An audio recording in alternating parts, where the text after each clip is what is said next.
অসম চৰকাৰ কেবিনেটে যি অসমীয়া মাধ্যমৰ বিৰুদ্ধে যি হঠকাৰী সিদ্ধান্ত গ্ৰহণ কৰিছে তাৰ বিৰুদ্ধে সদৌ অসম ছাত্ৰ সন্থাই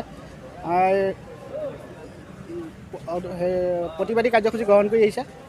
সদৌ অসম ছাত্ৰ সন্থাৰ আহ্বান মৰ্মে আমি হাৰমতি আঞ্চলিক ছাত্ৰ সন্থাই আজি হাৰমতি মাজমজিয়াত আমি এই মাধ্যমৰ বিৰুদ্ধে অসমীয়া মাধ্যমৰ বিৰুদ্ধে যি সিদ্ধান্ত সেই সিদ্ধান্তৰ বিৰুদ্ধে আমি প্ৰতিবাদী কাৰ্যসূচী গ্ৰহণ কৰিলোঁ।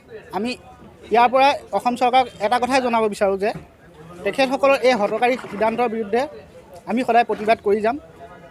যেতিয়ালৈকে তেখেতসকলে এনেধৰণৰ অসমীয়া ভাষাৰ ওপৰত অসমীয়া মাধ্যমৰ ওপৰত এনেকুৱা সিদ্ধান্ত লৈ থাকিব তেতিয়ালৈকে সদৌ অসম ছাত্ৰ সন্থাই হাৰমতি আঞ্চলিক ছাত্ৰ সন্থাই এইদৰে প্ৰগ্ৰেম লৈ থাকিব।